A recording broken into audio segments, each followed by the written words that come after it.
সে আসলে ঘটনার দিন তার এই দুঃসম্পর্কের ভাতিজিকে, এই শিশু তামান্নাকে, 9 বছর বয়স, তাকে ধর্ষণের চেষ্টা করে।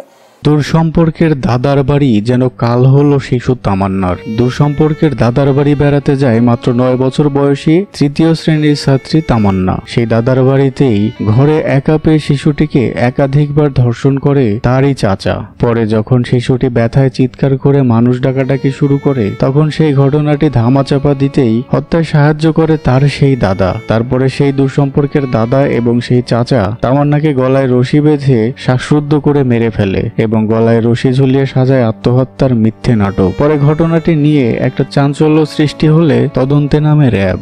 জানায় ঘটনাটি জানার পরে ফরিদপুর বাবুগঞ্জ থানার মাদারসি এলাকা থেকে এই দুইজনকে আটক করে তারা। র্যাব জানায় এই 9 বছরের শিশুটি বেড়াতে গেলে রাতে তামান্নাকে একা পেয়ে তাওহিদ হাওলাদার, তার দূরসম্পর্কের চাচা, সিঁড়িঘরে তাকে একাধিকবার ধর্ষণ করে এবং পরে লোক লজ্জার ভয়ে তার সেই দাদা এবং চাচা মিলে হত্যা করে গলায় রশি ঝুলিয়ে আত্মহত্যার নাটক সাজায়। ঘটনায় জড়িত দুইজনকেই গ্রেপ্তার করেছে র্যাব।